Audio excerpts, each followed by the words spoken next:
जय हिंद दोस्तों, एक बार फिर से स्वागत है आप सभी का आपके अपने यूट्यूब चैनल नौकरीपीडिया में।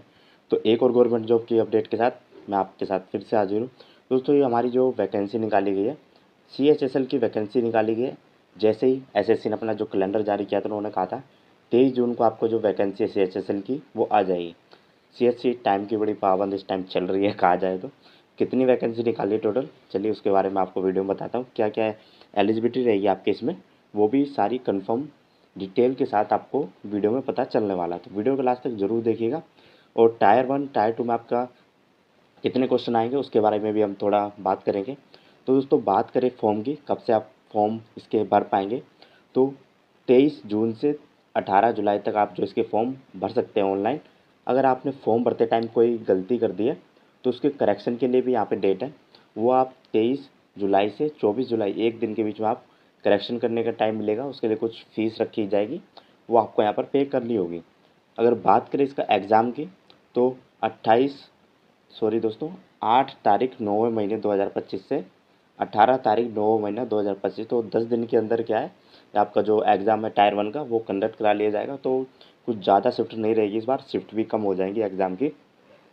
तो अगर यहाँ पर बात करें और कौन कौन सी पोस्ट निकाली गई है इसके अंदर, तो इन्होंने बोला है जो स्टाफ सिलेक्शन कमीशन ने कंपटीशन एग्ज़ाम के लिए रिक्रूटमेंट जो जारी किया है ग्रुप सी पोस्ट के लिए, उसमें आपकी जो पोस्ट रहने वाली है, lower division clerk, junior secretary assistant जिसे JSA बोलते हैं, और डाटा एंट्री ऑपरेटर। मिनिस्ट्री में डिपार्टमेंट ऑफिस इनमें आपकी जो डाटा एंट्री ऑपरेटर की जॉब रहेगी।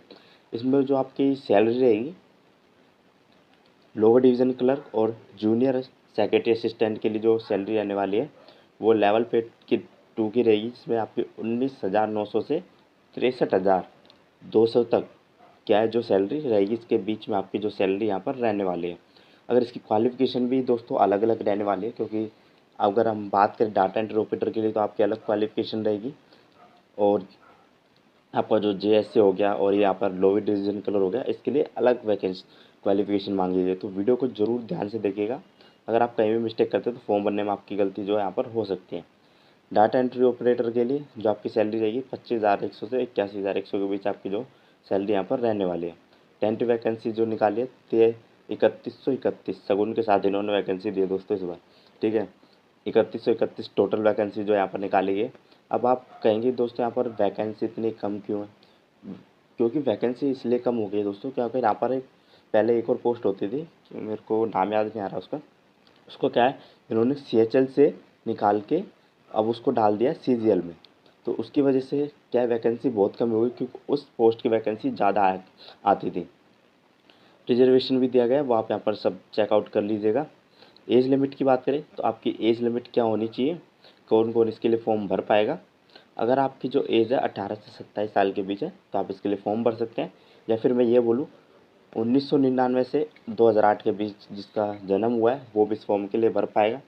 एज रिलैक्सेशन भी दिया है कैटेगरी के हिसाब से, अगर आप उससे बिलोंग करते हैं तो वो आप यहाँ पर चेकआउट कर लीजिएगा। इसका जो PDF का लिंक है वो मैं आपको प्रोवाइड करवा दूंगा अपने टेलीग्राम चैनल से, तो वहाँ से आप इसको डाउनलोड कर पाएगा। या फिर इसका ऑफिशियल वेबसाइट कैसे डाउनलोड करना है इसका, वो भी मैं आपको बता दूंगा अगर आपको वो जानना है तो। अब देखिए दोस्तों, यहाँ पर किस जो हम बात कर रहे थे, ये एजुकेशन क्वालिफिकेशन बहुत ही मेन चीज़ रहने वाली है। एजुकेशन क्वालिफिकेशन अगर बात करें लोअर डिवीज़न क्लर्क और जूनियर सेक्रेटरी असिस्टेंट के बारे में, तो इसमें जो ग्रेड A की जो हमारी जॉब रहने वाली है, इसमें जो आपकी एजुकेशन क्वालिफिकेशन रहने वाली है 12th स्टैंडर्ड रहने वाली है। चाहे आपने आर्ट्स से किया हो, चाहे कॉमर्स से किया हो, चाहे फिर साइंस साइड से किया हो, तो आप इसके लिए अप्लाई कर पाएंगे। पर अगर हम बात करें डाटा एंट्री ऑपरेटर दोस्तों, जो ग्रेड A की जॉब रहेगी, मिनिस्ट्री के अंदर रहती है जो, इसके लिए आपको जो क्वालिफिकेशन चाहिए 12th पास चाहिए, साथ में 12th में आपने साइंस स्ट्रीम से कर रखा और विद मैथमेटिक्स, तो आप इसके लिए अप्लाई कर पाएंगे। अगर आपने साइंस स्ट्रीम कर रखी 12th से और साथ में आपके पास उसमें मैथ भी थी, तो आप इसके लिए अप्लाई कर पाएंगे। अगर मान लीजिए आपके पास साइंस स्ट्रीम से आपने किया हुआ है पर आपके पास मैथ नहीं थी, मैथ की जगह बायो थी, तो दोस्तों फिर भी आप इसके लिए अप्लाई नहीं कर पाएंगे।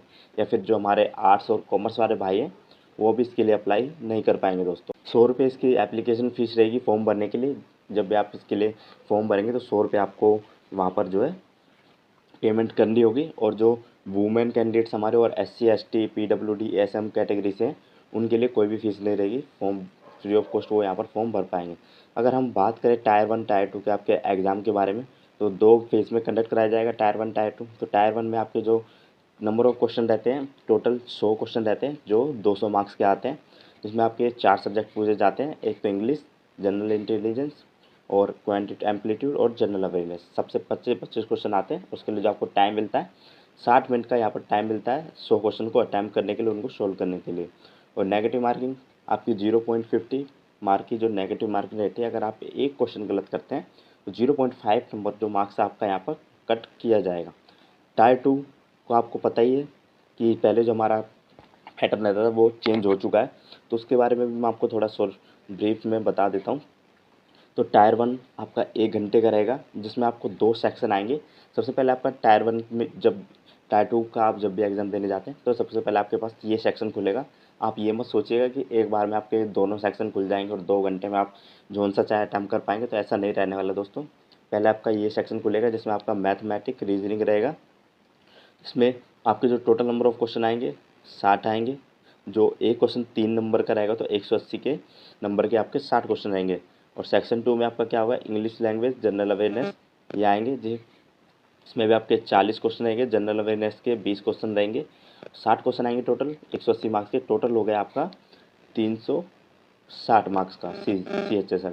और वहीं पर हमारा जो CGL है वो आपका 390 मार्क्स का होता है। बस यहाँ पे ये थोड़ा सा डिफरेंस है, दोनों के लिए 1-1 घंटा मिलेगा दोनों सेक्शन के लिए, और लगातार आपको देने होंगे। वहाँ पर आपको कोई भी एक्स्ट्रा टाइम नहीं मिलेगा रिलैक्स करने का। उसके बाद आपका कंप्यूटर एग्जामिनेशन टेस्ट होगा 15 मिनट, जो आपको सिर्फ क्वालिफाई करना होता है। जितने भी मार्क्स का रहेगा वो आपको क्वालिफाई करना ही पड़ेगा। अगर आप मान लीजिए सेक्शन अपने टायर 1 और टायर 2 दोनों क्लियर कर लिए, पर आप कंप्यूटर नॉलेज में टेस्ट फेल हो गए, तो आपको कोई जॉब नहीं मिलेगी दोस्तों वहाँ पर। अगर और यहाँ पर स्किल टेस्ट और टाइपिंग टेस्ट के बारे में भी रहेगा। जो आपकी टाइपिंग टेस्ट रहेगी 15 मिनट आपको मिलेंगी टाइपिंग टेस्ट के लिए, और 20 मिनट रहेगी एलिजिबल कैंडिडेट्स जो वैसे रहते हैं। अब बात करें skill for in department ministry mention.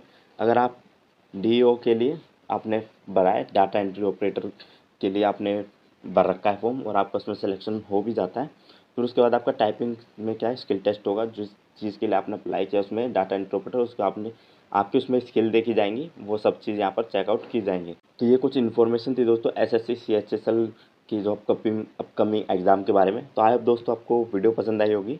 Video पसंद आई हो वीडियो को लाइक करें, चैनल को सब्सक्राइब करना ना भूलें। तो दोस्तों मिलते हैं आपसे को न्यू वीडियो में।